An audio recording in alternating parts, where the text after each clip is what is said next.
Hey guys, Chris Voss here from the chrisvossshow.com.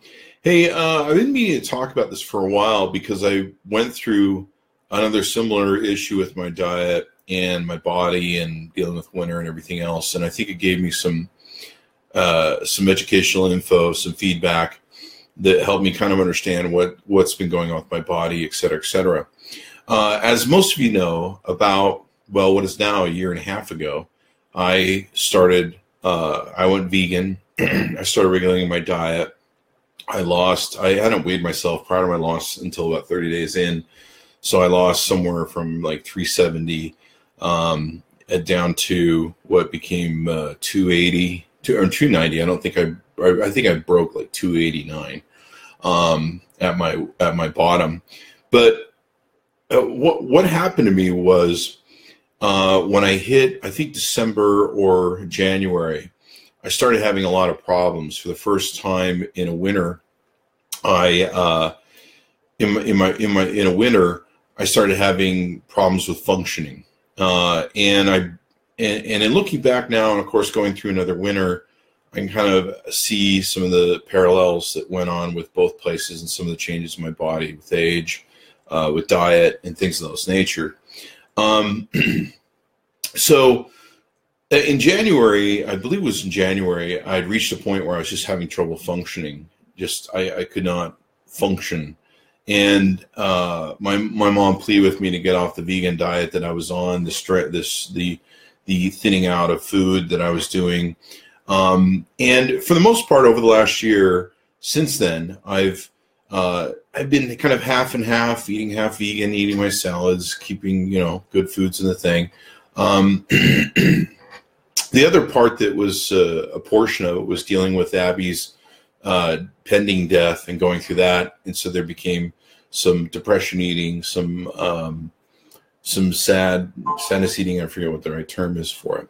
And then that got worse, of course, after Abby passed for about 3 months. It was just, I didn't really care what I ate. And I didn't eat badly, but I did when it came down to what I should or shouldn't be eating. I just ate out more often, let's put it that way. So I've since come out of that darkness of losing Abby. So that was definitely a contributor. I can say that was a hard thing to go through, and certainly using food as a comfort or as just, I don't know, whatever you want to call it, was the thing. And so now I'm back on track. I've been trying to get back on track with kind of more in a vegan diet. But I think looking back, I've learned a few things. I think one of the reasons I was having problems and I finally had to shut down my strenuous vegan diet, all vegan diet, last January was because I was either suffering from one of two things, either a vitamin D deficit. Now, one thing I do is I don't really go anywhere because I work from home. I close all my windows because I usually do a lot of TV, gaming, computer work, and sometimes the light would be messing with me.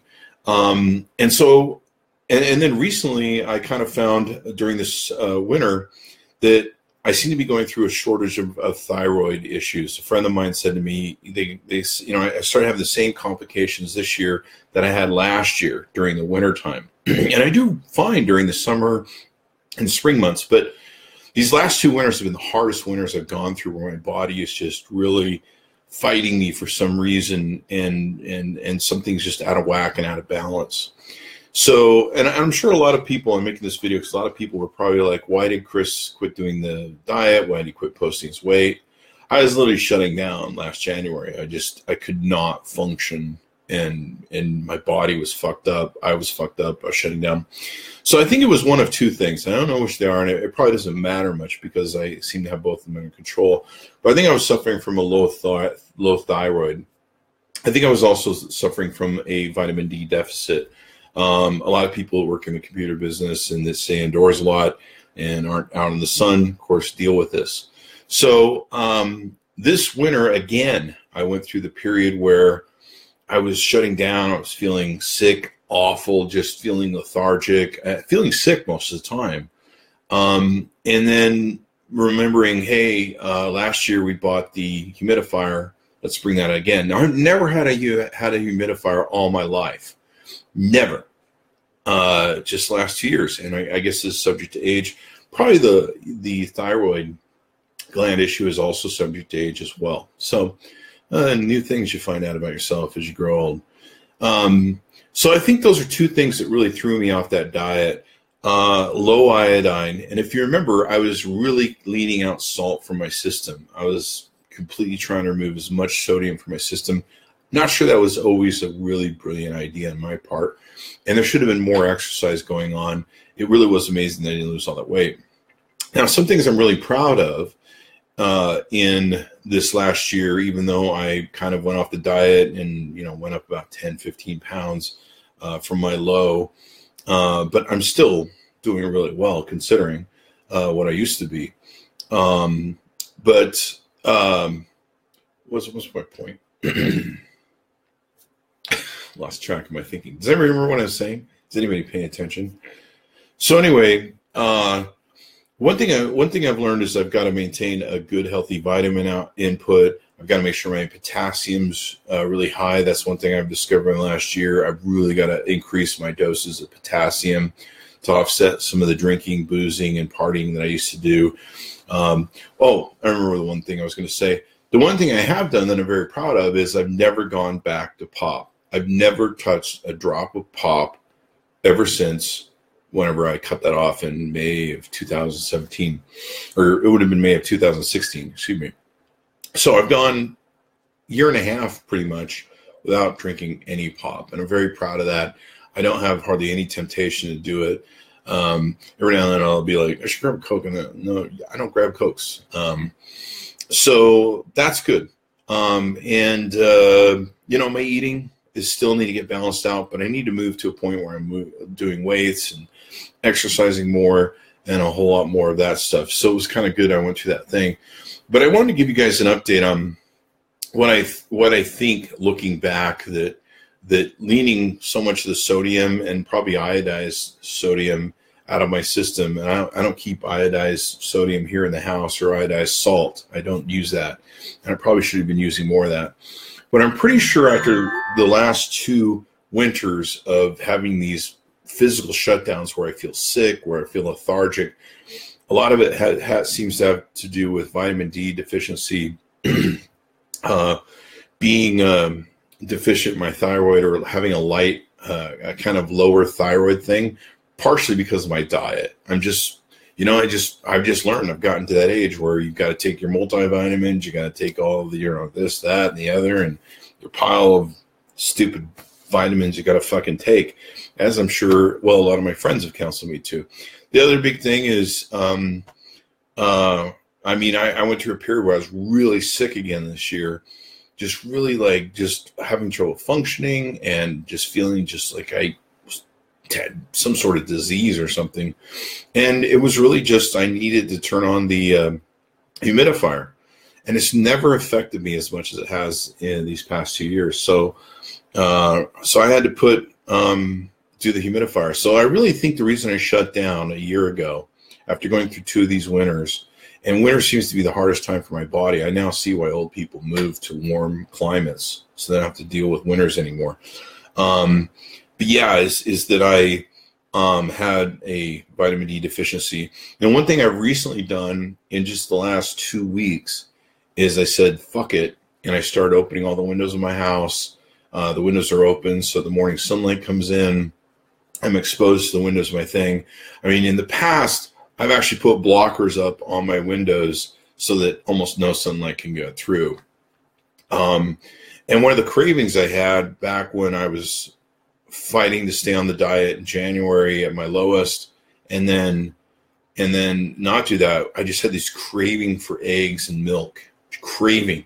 And that was my body, I believe, I'm assuming, I don't know this for a fact, but I'm just experimenting, was craving that vitamin D that it needed.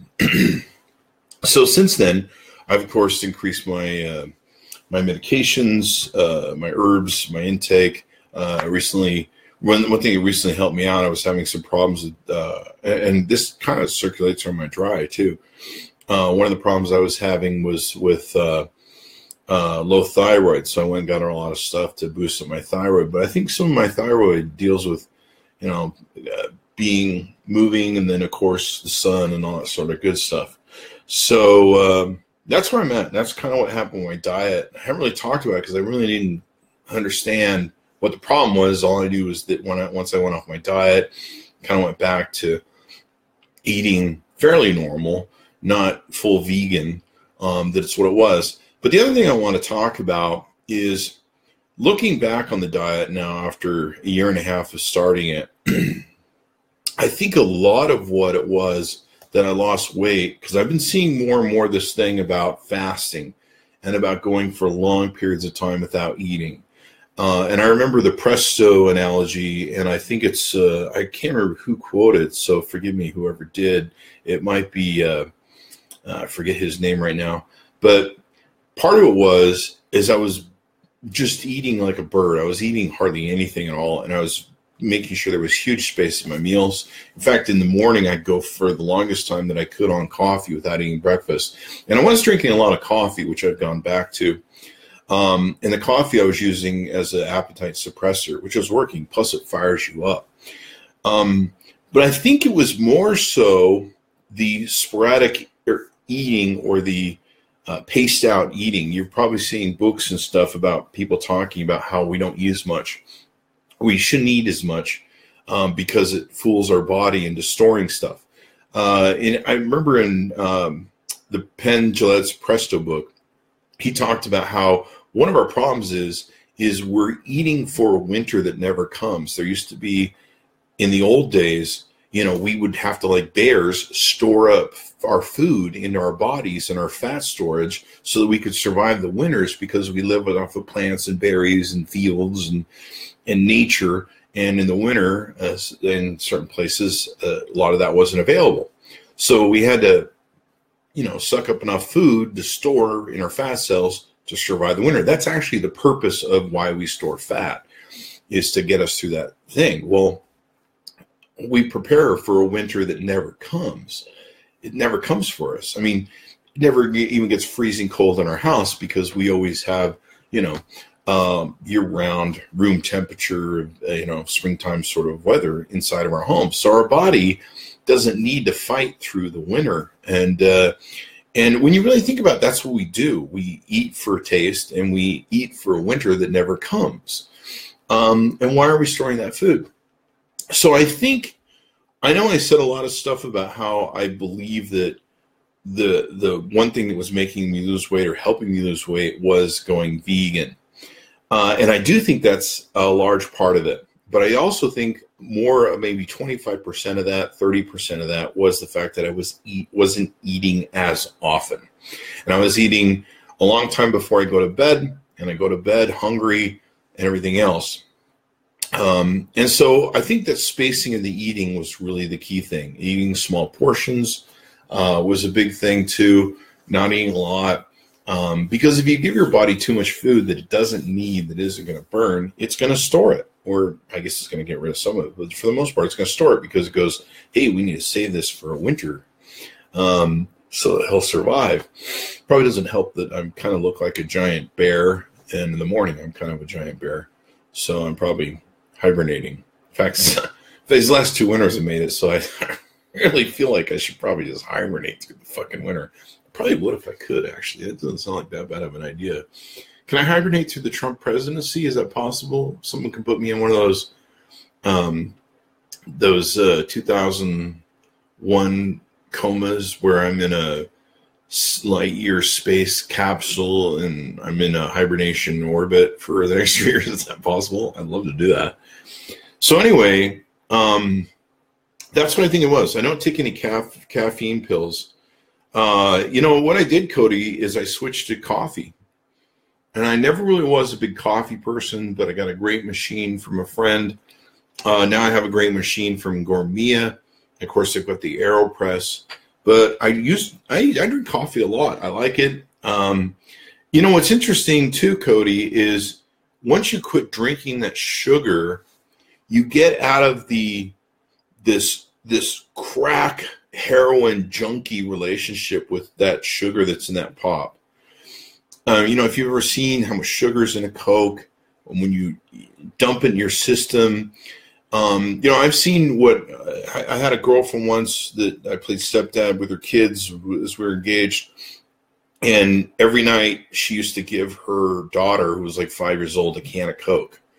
And watching that kid shoot a can of Coke and then for the next 2 hours be completely bouncing off the walls to a point that you couldn't get her to go to sleep at night was testament to how much rocket fuel that shit is to our systems. It was probably like watching the Elon Musk rockets go off today. And when I look back at the Mountain Dew I was taking, the sugar and stuff, I wasn't really drinking Mountain Dew for the caffeine. That was kind of like the lie. I'm glad you brought that up, Cody. That was actually the lie I was telling myself, that I was drinking the Mountain Dew because it had the highest caffeine ever. That's why I wasn't addicted to that stuff, because it was an addiction, just like sugar and everything else. Now I can't live without it, so you might want to call it an abuse of an addiction, but because, you know, I didn't get the shakes if I don't get my Mountain Dew. Although I did back when I was hooked on Mountain Dew, I'd get the shakes. But once I quit it, I was done. But what you don't realize is you drink the Mountain Dew and you inject this crack, cocaine, heroin, sugar to your system that your system goes, "Ugh," and it spikes up, of course, everything in your body that has to deal with it. And the problem is then you eventually, you know, you get really high, you got all that sugar and caffeine in your system, and then you crash again. And then so you're like, well, I'll take another one. And you think you're amping your system up and you're living on this caffeine high, but it's virtually the same. And take it from a guy who drank 10 to 15, sometimes more per day. Sometimes I drink 2 or 3 of them in the morning. That was a breakfast. What you're doing is you're creating this high that's just a crack high. That's really all it is. It's a drug high. You're using sugar as a drug. And you're creating this high that you think you need to live. And when you come down, you're like, fuck, I got to get back up there. And what I found, Cody, is getting off of that drug, getting off that sugar, and going back to just normal. I can have normalcy where it's flat. I'm happy. If I'm a little tired, I have some tea or I have some coffee. And I buy some really nice coffees. So I take all that, you know, that money that I spend, and I buy some really nice, highly reviewed coffees over the internet. And then tea is really good. I buy some nice teas over at Whole Foods. And I still feel great. But the nice thing is I don't have that fucking crash, man. I'm not doing this fucking thing where I'm just like, let's shoot the heroin, sugar, Mountain Dew, fucking crack in my system. And then your system goes, ah! And then you go, and then you crash. You're so fucking high that when you fall down, you just feel like you're in the bottom valley of a pit, and you just want to go. It's just like, to me, it is just like any other drug. You're trying to get back up to that high. So anyway, that's why I don't recommend it. If once you get it out of your system and quit juicing your system with fucking crack sugar crack, you become like a normal thing. And I got to tell you, it's so nice. Like I found a bottle the other day of Tums that I had. And I'm like, never used Tums. I never used Rolaids. I used to live on Rolaids every day with all the Mountain Dew I was drinking and the system I was doing. Aaron makes a good point. When you eat something, raises your insulin level and increases the presence of insulin, so make people fat. And of course, the sugar in the pop was doing the same thing. So, but yeah, the fasting stuff coming out lately. So yeah, I don't take any caffeine pills, and I buy some really nice coffees. If you go to coffeereview.com, you can find coffees that are rated like wines, and you can buy coffees that are like 96, 98. Well, not once you hit 96 or 98, it gets real expensive to buy those coffees. But yeah, I can get a good 96, 94 coffee that's rated well, and it's a good quality coffee. There's a whole lot of different places you can order it from. Maybe I should do a thing on that. So I think last year when I collapsed, and couldn't function. I think a lot of it was three things: probably low thyroid, low vitamins, that sort of thing, vitamin D, low vitamin D, and I think also my body needed to have hydration. I think the having the whatchamacallit, the water thing that puts the shit in the air. I lost it. Whatever. So yeah.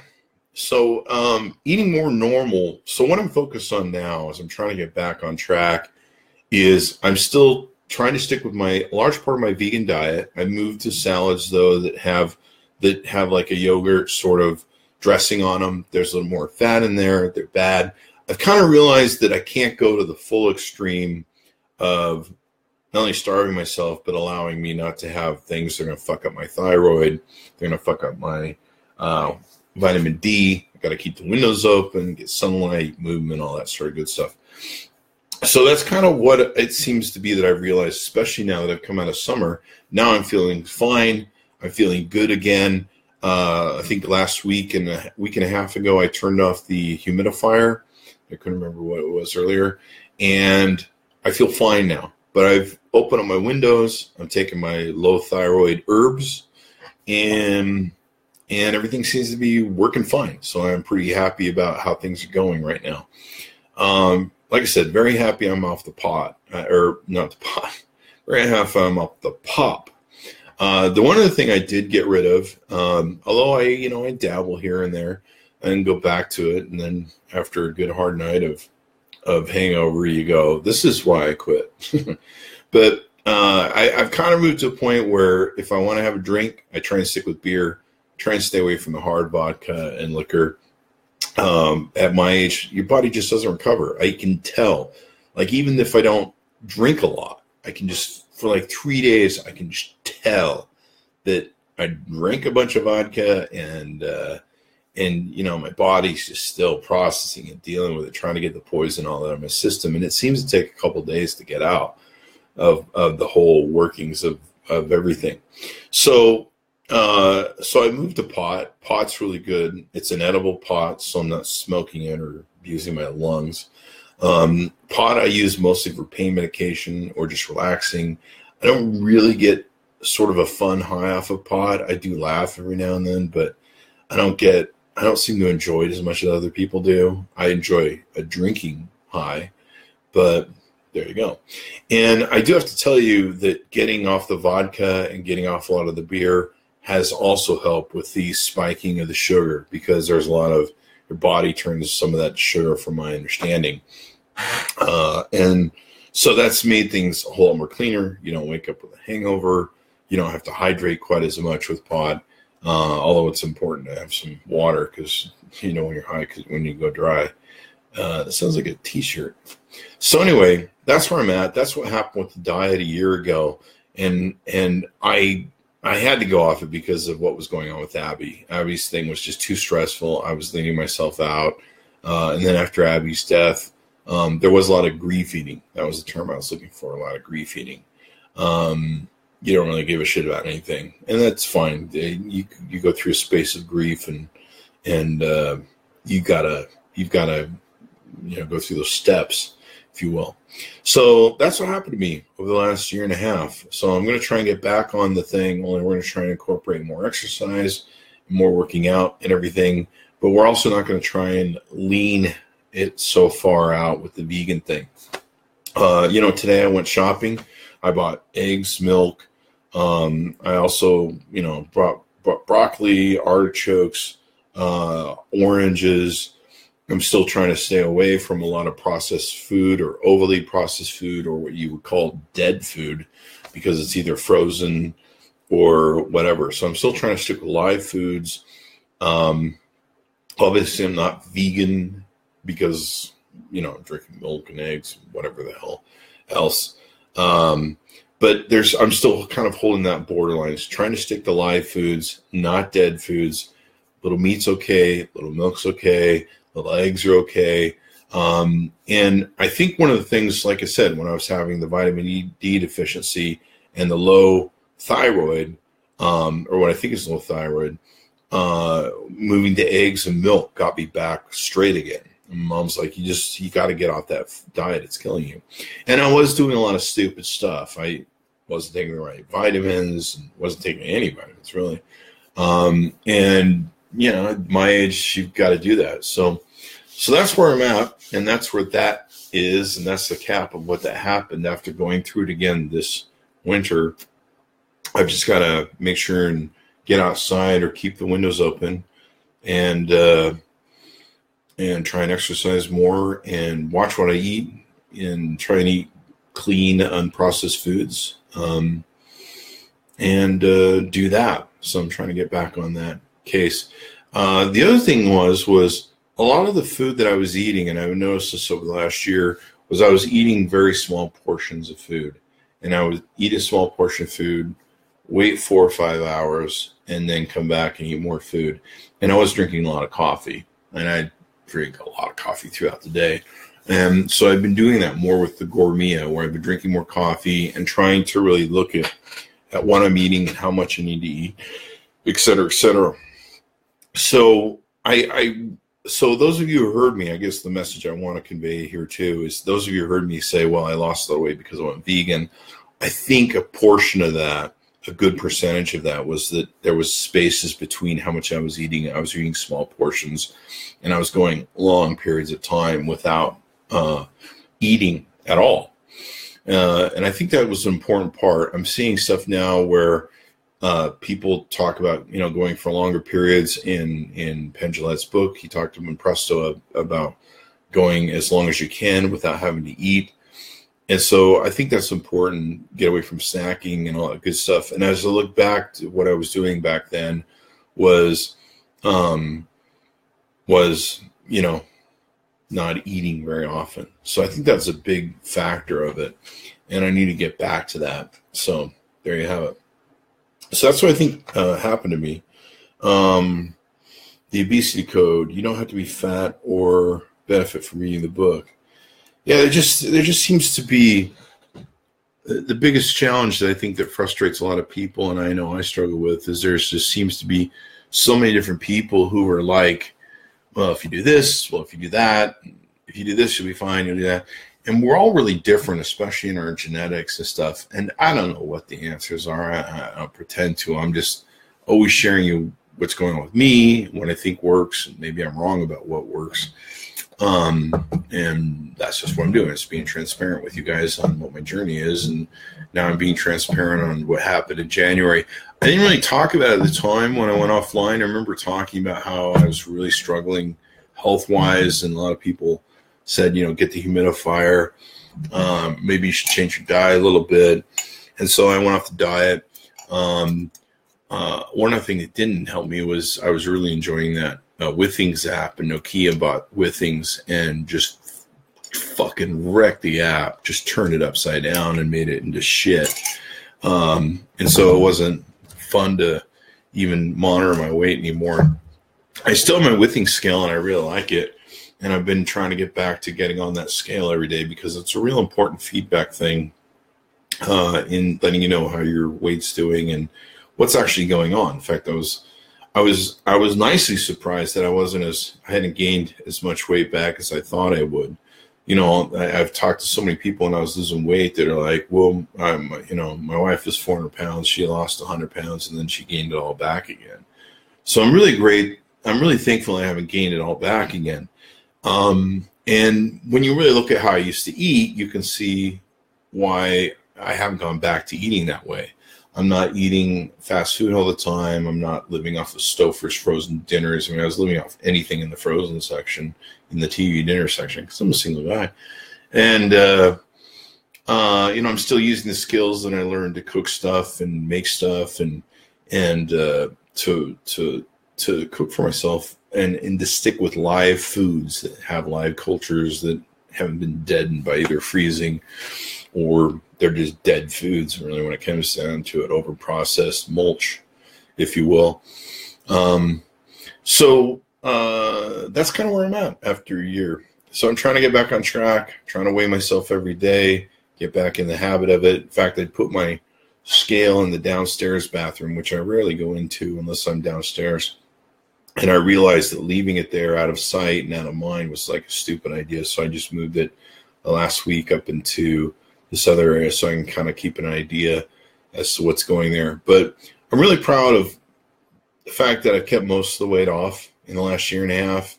A lot of people said I would probably go back to my original weight, which I have not. So knock on wood, but we need to take steps to not only lose the weight some more, but also never gain it back. And I'm happy with the fact that I've kind of quit booze for the large part of what I used to consume. And also that I'm not drinking pop anymore. I think I would be back at 370 if I would go back to drinking pop and eating the way I did. So I think there's some of that is good. So anyway, guys, I'm going to go try and go back on that journey. Thanks, Cody. Thanks, Amy. Thanks, Aaron, John, Peter, and a lot of people who came and watched and stuff. So that's what happened to my diet of last year. That good stuff. Dr. Fun, keto fasting. Keto fasting is that you're eating a lot of salt. So if you're fasting, your kidneys dump sodium, you must absolutely add more salt to your diet and make sure your electrolytes are good. And you're probably nailing it right there on the head, Aaron. If you remember watching my videos of me talking about stuff, I was constantly trying to lean sodium out of my system. And you do need some sodium. But, I thought I was eating enough, and there seemed to be plenty in my system. I don't know what my perfect thing is. So yeah, I think low sodium, low thyroid stuff, low electrolytes. Like I said, I think last year is when I had the talk with my brother, and I said, I'm really having trouble functioning. And he said, well, how is your electrolytes? And he told me that I need to start taking more, I think glutamine, wherever the hell the bottle is. I got so many damn stupid vitamin bottles now. It's not even funny. I'm pretty much I probably should just live on vitamins. What's your meal today, Chris? 5 pills of this. And just shove a handful of pills in my mouth. Breakfast! So there's that. So yeah, and I'm realizing now with my age too, I've got to take care of stuff like having the humidifier run every now and then if it's really dry. Making sure I'm getting all the little teeny bits and pieces of all the vitamins I'm supposed to eat. So I think that's why I was shutting down. 25% of the population would do on a ketogenic diet. So yeah, I kind of learned that. I mean, if you ever want to lose weight, it's probably better that you pay a shitload of money to like a dietitian or a doctor to make sure you don't do something stupid like I did. But I did lose a crazy amount of weight in I lost 70 pounds in 3 months or something like that. It's fucking pretty awesome. But when you look at the consumption rate of Mountain Dews I was consuming, Jesus Christ, I mean, fuck. I even look back now and I just go, wow. What an insane thing I was doing. But I was doing the thing Cody, mentions is that, I didn't, and I would tell people too, I was really fooling myself for a lot of years with Mountain Dew. All my life, I'd be like, well, why do you drink Mountain Dew, Chris? And all that Mountain Dew. Oh, it has the highest amount of sugar or caffeine in it. I wasn't drinking it for the caffeine. I wasn't drinking it for the caffeine high. What a load of shit. I could easily get that from coffee. I was drinking it for the sugar crack addiction. That's what I was doing it for. Doing it to fucking, I might as well just been heroin injecting, tying off my arm and going, let's be lighting some Mountain Dew. And my body is so much happier not processing, number one, all that sugar, and number two, the carbonation, all that sort of crap. Now, I have drinking beer. Beer's got carbonation, and I drink a lot of beer because I don't really like beer. But it has carbonation, and I think carbonation in moderation is okay. I've read a lot of stuff where it, steals calcium out of your bones, or whatever. I think just about anything in fair moderation, so not normal, but fair moderation is good for you. But I have a mini fridge next to me, and I keep a stock of water, but it's full of Mountain Dew often. Well, Cody, I I went from a guy who was 110 pounds to a guy who was 370, and I'm 50 now. And if I could speak to someone like you, you'd get off the Mountain Dew and the pop. But it's your choice in your life, and I'm not going to tell you how to live it. But this is you can still see this is the after photo. So if you want to become this here, keep drinking Mountain Dew. So hopefully that's a deterrent. I used to want to walk around the store and go up to little kids when they were buying Mountain Dew and be like, this is your future right here. Do you want to, does this look fun? Does this look cool to you? Because this is what you'll become drinking that shit. And it's a slow death over all these years I've been drinking it. So did you get a blood test for thyroid? No, I did not. And that's one of the other things I probably should give a note here. The lawyers have said you should probably, if you go on a crash diet like mine, you probably should deal with either somebody who can make sure that you're taking all the medications and the herbs and vitamins and all the stuff you need to stay balanced. And I wasn't doing that. I was leaning out my system, which you can probably get away from for a while because your body stores a lot of that shit. But after, I think it was the 4th or 5th months where I was starting to shut down. But also keep in mind, part of the shutdown had to do with the winter. And so there was a combination of vitamin D. There was a combination of the water in the air, the dryness, my whole system just shutting down from all of it. Low sodium probably was a factor as well. Just the combination of everything. And like I said, I went through it again this year. And what was interesting to me was I wasn't on the crash diet this winter. And so that's why I'm talking about this now, is because I've got these 2 winters that I can work with the information I learned from both winters. And this year I started having almost the same sort of problems I had last winter. And, but I wasn't on the crash diet this winter. So I'm like, what the fuck is going on? Was it the diet last year, or was it that during the winter my body doesn't do as well because number one, needs a humidifier, and maybe my vitamin D gets affected, maybe my low thyroid gets affected. But I just had a friend who had low thyroid, and so I went and got a bunch of herbs just to offset it, and of course, improve the quality of what I'm doing. And that seems to fix everything. So I don't think I'm suffering from any sort of low thyroid disease. I think I just lean myself out, and I need to take your vitamins, Chris, you fucking idiot. Dumbass. That's the lesson there. So anyway, I can say this, and I will tell you this. The other saving grace for me has been getting that Ecolo Blue water machine. I cannot stress this enough, and I should have brought this up earlier.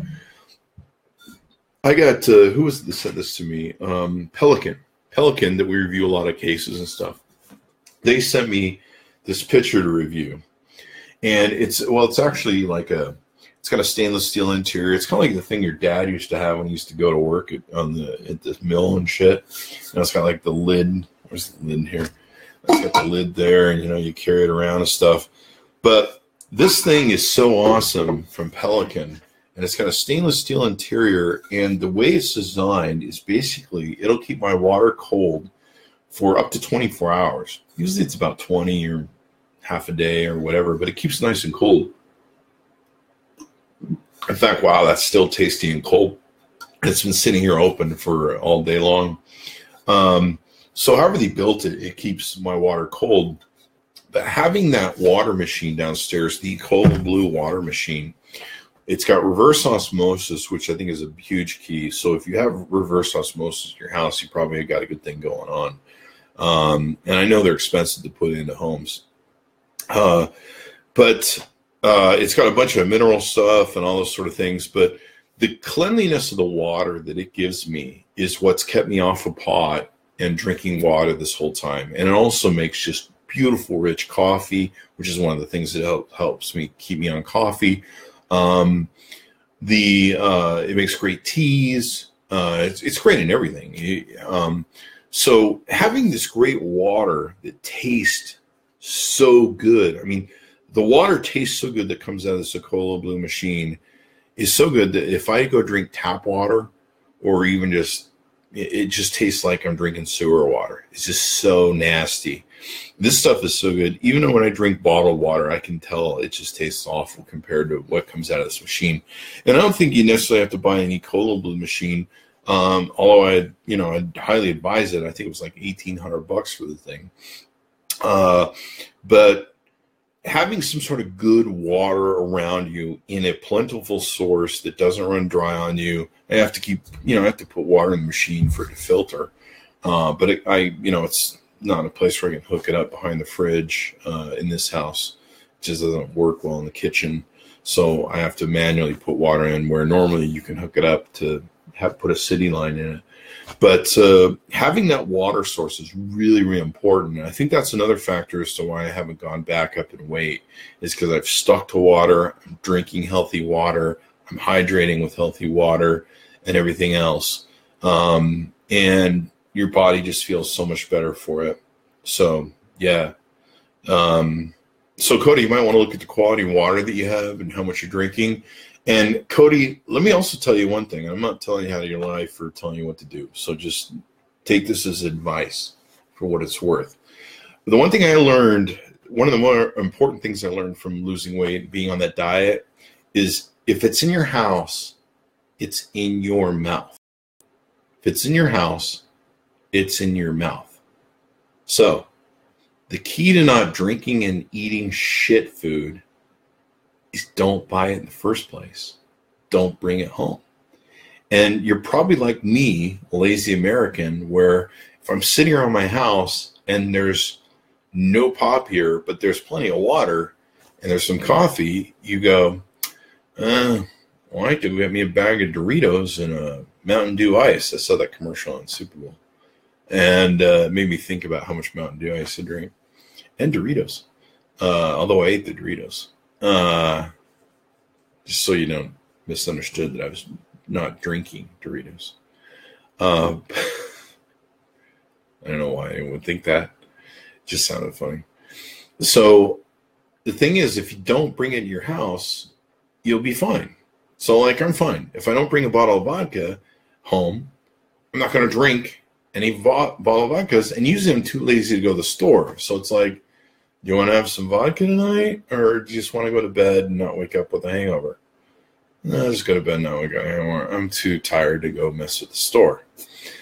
If it's in your house, it's in your mouth, especially if you're smoking pot and getting the munchies. That's another thing. So I've seen that movie, and that's always a battle with the munchies, depending upon how much you're imbibing. But for me, it takes it for just pain and relaxation. We're not doing as much as some of my friends who really enjoy pot. But good for them. Whatever. It's designed for the test of kitchen sales. So yeah, and see, that's the thing, Aaron. My water machine, the Ecola Blue water machine, it does the thing where it removes all the minerals from the water, and then I believe it goes through reverse osmosis, and then it's got a mineralizer. I don't know if that's what it's called, that puts the minerals back in that you should have in your water after taking out the shitty minerals that God knows what that was. And so it puts the minerals back in your body that you need to have when you're drinking water. So there's that. So anyway, that's what happened with my diet over the last year. That's probably, I hope I answered the questions. A lot of people that were like, what's Chris doing with that diet thing? And is he still a vegan? And did he really lose weight because he fully went vegan? And I do think going vegan had a lot to do with it. It wasn't I had anything militant about eating chickens or meat or anything like that. It was just that, to me, going with live foods, healthy foods, clean foods, and when I say clean foods, foods that can be processed very easily and simply by your body and pass through it. We know that meat, of course, your body takes a whole lot longer of time to take and break that down, store it, all that good stuff. And it's more of a process. I can tell when I eat meat that it's in the system for a lot longer, and everything else. So, that's just a factor. I don't think there's, but I think you can keep it being balanced where you can have a little bit of meat, you can have a little bit of eggs, you can have a little bit of some milk, all that good stuff. I'm not sure that milk is totally healthy for you from all I've seen or heard, but I think my body really likes it and digs it for the vitamin D or whatever it gets out of it. It seems to be happy with it. So as long as I'm not chugging gallons of milk like I used to chug Mountain Dew, I think we're probably okay. So I think anything in moderation is fine. So that's what I have with my diet, and hopefully I'm going to be back on track. I'm feeling really good. It's been so warm here. I almost turned on the air conditioner today. How about them apples?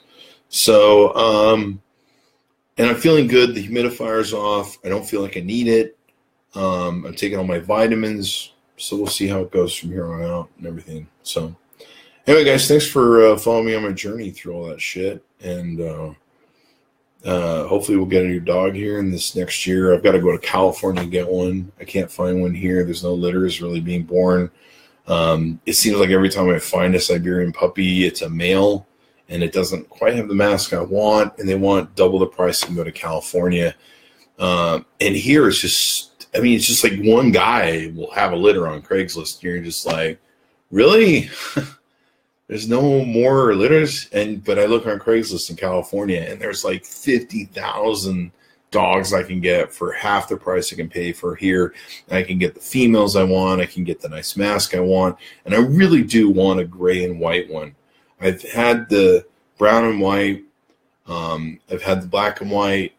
It's really hard to raise them from babies because all I see is Shadow and Abby. And so I really want a gray and white one because there's no shit that can really get triggered there other than the fact that I'm raising them from puppies. So we're going to try and do that and all that good stuff. So anyway, that's the Chris Voss State of the Union. That's the Chris Voss memo.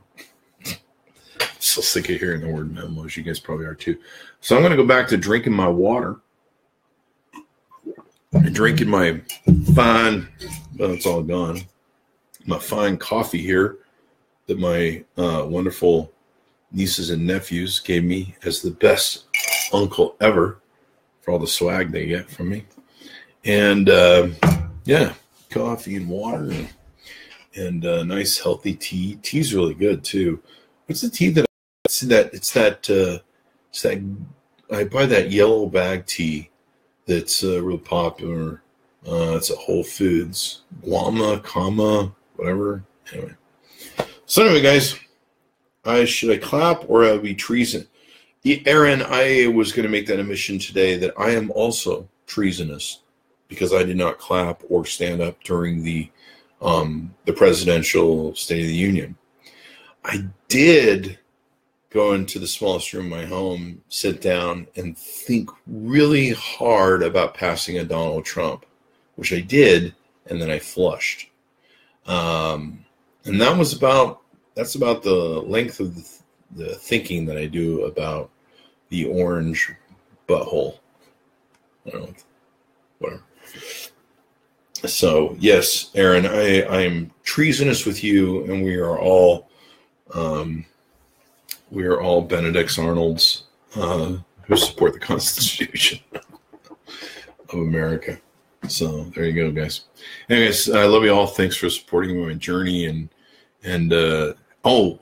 finding Zen actually really helps with your diet too, because once you can calm down your mind, you're not using food to fucking screw with it.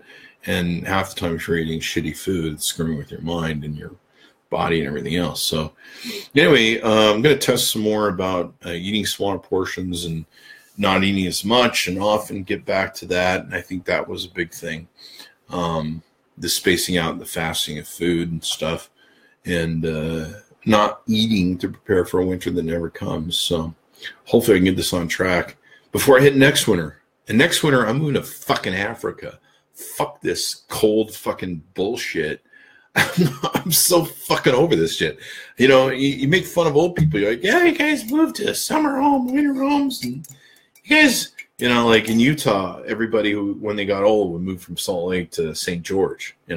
Now I fucking get it. Your body just does not deal with fucking cold anymore. Fuck that shit. I want to be in the warm glow of the hot sun, not too hot, but the warm glow of the sun year round. I want 72 degrees year round without me having to blow a fucking heater 72 degrees because the heater dries out the air. Then I got a humidifier, and then I just... So there you go. Hey, guys. Any questions? This turned into a 50-minute video. Way to be concise, Chris. I don't know. Make myself a cup of coffee. See you guys. Go to Belize. You know, one of the things I dreamed about and I fantasized about, there's two retirement fantasies I have. One is to own a whorehouse. No, I'm just kidding. Made that up on the spot. I want to own one of the whorehouses in Pahrump. I want to be that guy on TV. No, I'm just... That sounds like a complete pain in the ass. Although I don't know, what are there some side benefits to that? I don't know. You know, you have to review your employee's performance, right? If you own a whorehouse. Anyway, two of my fantasies, if I can keep from segueing again off topic. One was to move to like Belize or St. Charles or St. whatever Martin's, you know, one of those fucking Bermuda, whatever places that's got a beautiful beaches and warm all year round and hurricane wipes out every now and then. Was to move to one of those places and get me buy a bar, you know, with my retirement money, and live on a boat and basically own the bar, just get drunk every night, wander out to the beach, half fall asleep in the sand, and then wander off to my boat and go to sleep. And then that's the day. We just do that over and over again. I used to love when I would fly to Catalina Island, and I would go out onto the beach at like 2 o'clock in the morning, 3 a.m. in the morning on Catalina Island. And I would go sit in the sand all alone, and it was peaceful. And you had the Avalon Theater there in the beautiful lit up glowing thing. You had the roll of the waves crashing against the shore, and just kind of a peaceful motion. The boats are just peacefully, you know, floating there in the water, bobbing up and down. And it's just me in Catalina Island. And that was always a lot of fun. Sometimes I was drunk too. But just being in that spectacle and beauty all by yourself and having it all to yourself in the middle of the night, of course, because, you know, during the day. But to me, that just seems like it would be fun. The other fantasy I have about retiring is getting a ranch somewhere, and I'll probably have to put it somewhere where there's like seasons, which I don't know, that seems like a really bad idea right now. But getting a ranch where I could either have half wolves and half huskies, or I could just have all huskies. And I could have like, I don't know, whatever's controllable. I'd have to have a lot of money for this. But I'd have like a herd of huskies. And of course they'd have to pay a lot of assistance because they'd have to clean up all the poop and, you know, do all the stuff and the vet work. And, you know, it'd have to be a whole production scale of employees. But because I just want to pet the dogs, and it's like, you guys feed them and poop them and, you know, all that crap. All I want to do is be here to pet them, pay for them. That's it. So that's my other fantasy retirement that I'd love to do. Have a whole, I'll just become a little man in a cabin in the woods somewhere, typing manifestos on social media, and then have a whole herd of fucking huskies. So that to me sounds like a lot of fun. The other fun part that I think I would like for retirement is to get an RV and pay someone else to drive it, because I hate fucking driving, and drive me all over the States. We just stop wherever, and I just photograph anywhere. And the rest of the time, I suppose in the van, I'd have to edit photos, which I don't like either. I used to like it, but then I don't anymore. So that might be a third fantasy. I don't know. But I'm getting old where I don't think I want to sit in cars and vehicles beating across the nation. That doesn't sound like fun. Although I did when I went to Utah for winter for Christmas, I did kind of enjoy. I wanted to stop all over the place anytime I saw something beautiful, and I'm like, I wish I could just wander through this little town and just kind of explore this little town with a camera and just take pictures everywhere and find cool shit to shoot. And these offbeat towns that got lost when they built the interstates. But what are you gonna do? There's always time for some, I suppose, or not. Along that timeline, everyone's survival rate drops to 0. So, and I actually went today. There's one of these small 24-hour fitness places where you actually have to have a key. It's in like this little strip mall, and it's like right around the corner from my home. I could actually walk to it. And so I'm either thinking about buying some more weights and working out, or buying a subscription to their thing. I might do that tomorrow and exercise some more, so we can see if we can burn off this weight. And of course, I realize now that at my age, I gotta start getting that heart working, so I don't end up with heart disease and all that sort of good shit. So, full-time RV life, I guess. I don't know. I don't know. We'll see how it goes.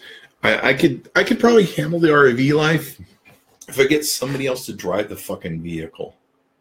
If I get somebody else to drive the thing.